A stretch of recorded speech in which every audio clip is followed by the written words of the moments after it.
मित्रों, बसंतीय नवरात्रि की आज 9वीं तिथि है। जगत जननी मां भगवती की सिद्धि प्रदान करने वाली पावन तिथि।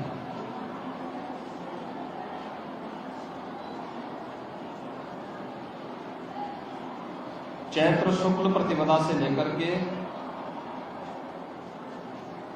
नवमी तक जगत जननी मां भगवती के 9 अलग अलग स्वरूपों की पूजा सनातन धर्मावलंबी करता है। और आज कन्या पूजन के साथ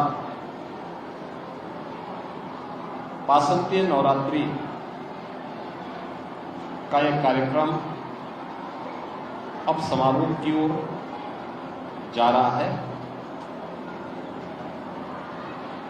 ये मेरा सौभाग्य है कि मैंने अभी देवी स्वरूपा कन्याओं के पूजन का कार्यक्रम अभी यहां पर संपन्न किया है। वे सभी प्रसाद पा रही हैं। भारत की सनातन धर्म की समृद्ध परंपरा में मातृशक्ति के प्रति श्रद्धा और सम्मान का भाव कितना प्रगाढ़ है, उसका यह उत्कृष्ट रूप हम सबको वासंतीय नवरात्रि और शारदीय नवरात्रि के रूप में देखने को मिलता है, जिसकी शुक्ल पक्ष की प्रथम 9 तिथियों में जगत जननी मां भगवती के अलग अलग स्वरूपों की पूजा करके प्रत्येक सनातन धर्मावलंबी मातृशक्ति के प्रति अपनी श्रद्धा भाव को व्यक्त करता है। और वह परंपरा पूरे देश के अंदर आज 9वीं की तिथि पर बालिकाओं के सम्मान, उनके प्रति श्रद्धा भाव और उनके पूजन का कार्यक्रम हर सनातन धर्मावलंबी के घर में देखने को मिल रहा होगा। और बड़ी श्रद्धा भाव के साथ लोग इस कार्यक्रम के साथ जुड़ रहे हैं। यह पवित्र भाव हमारे जीवन में सदैव बना रहे। प्रत्येक नागरिक का एक दायित्व बनता है। इसीलिए आज सरकार ने भी मातृशक्ति की सुरक्षा के लिए, उनके सम्मान के लिए, उनके स्वावलंबन के लिए अनेक कार्यक्रम प्रारंभ किए हैं। प्रधानमंत्री मोदी जी ने बेटी बचाओ बेटी पढ़ाओ से लेकर के मातृ वंदना के कार्यक्रम, नारी वंदन अधिनियम के माध्यम से उनकी सशक्त उपस्थिति विधायिका के मंचों पर भी हो, जीवन के प्रत्येक क्षेत्र में हो, इसके लिए देश की संसद ने भी एक अधिनियम पारित कर दिया है।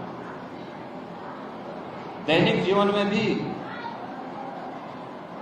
व्यक्ति हो या परिवार, समाज हो या राष्ट्र, सभी लोगों का एक दायित्व बनता है कि वे बेटी और बेटे के बीच में भेदभाव न करें, महिला और पुरुष के बीच में कोई भेदभाव न हो, किसी भी प्रकार के अन्याय और अत्याचार और शोषण का शिकार बेटी, बहन या मातृशक्ति का कोई भी रूप हो वह न होने पाए। यह हर व्यक्ति को, समाज को और पूरे देशवासियों को इस बात को समझना चाहिए। तभी हम एक सशक्त और समर्थ भारत की परिकल्पना को साकार कर पाएंगे।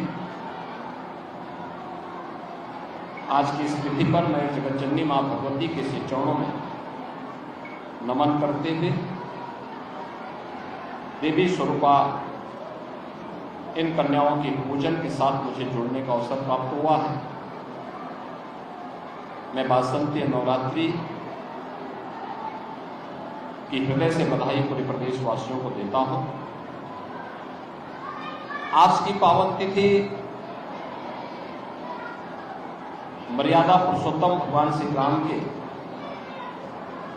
जन्मदिन से भी जुड़ी है। अभी कुछ ही देर बाद मर्यादा पुरुषोत्तम प्रभु श्री राम के जन्मदिन का कार्यक्रम पूरे उल्लास और उमंग के साथ आयोजित होगा।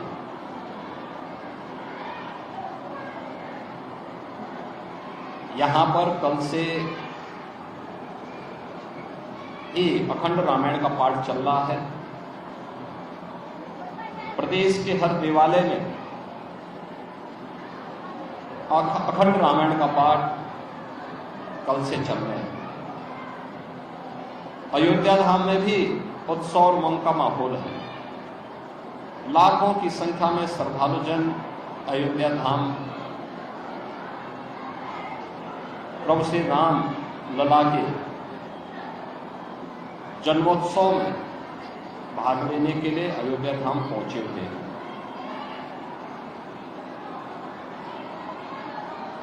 आज जगन नियंता भगवान सूर्य भी ठीक 12 बजे रामलला का सूर्य तिलक करने वाले हैं। 500 वर्षों की गुलामी की बेड़ियों को तोड़ करके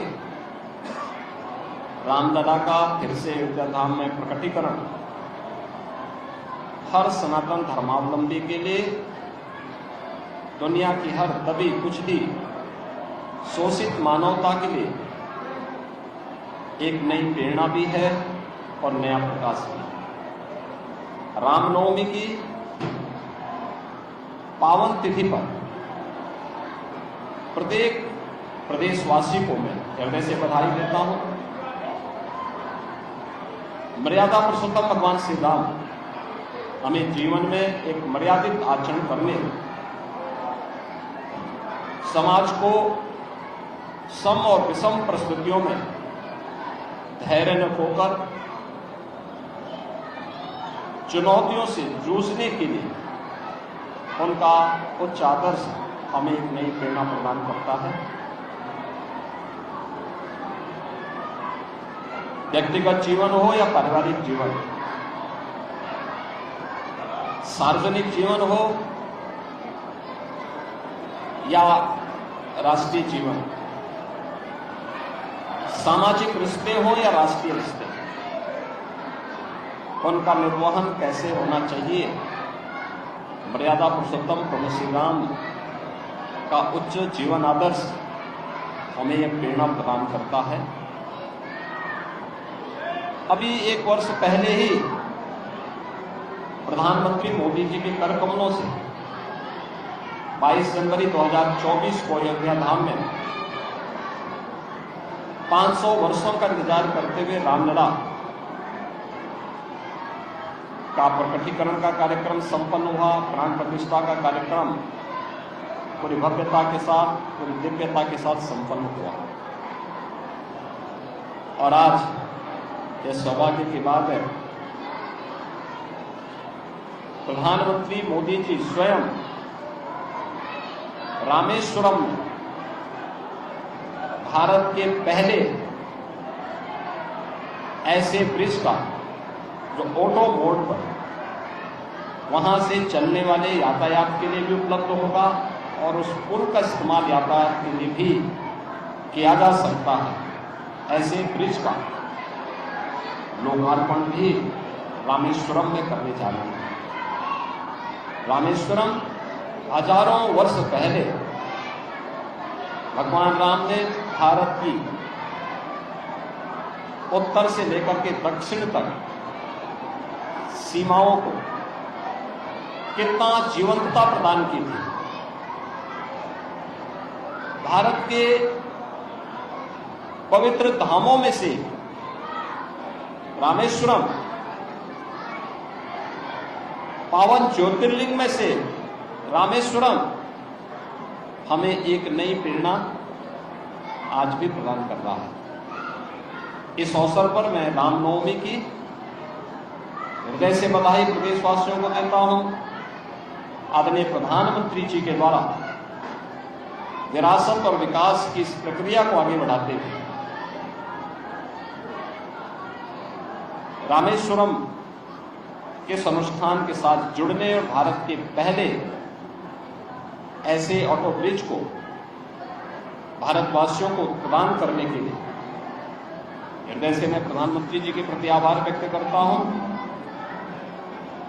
प्रभु श्री राम का आदर्श हम सबको एक नई प्रेरणा प्रदान करता है। मैं इस अवसर पर रामनवमी की मंगलमय शुभकामनाएं पूरे देशवासियों के प्रति देता हूं। धन्यवाद।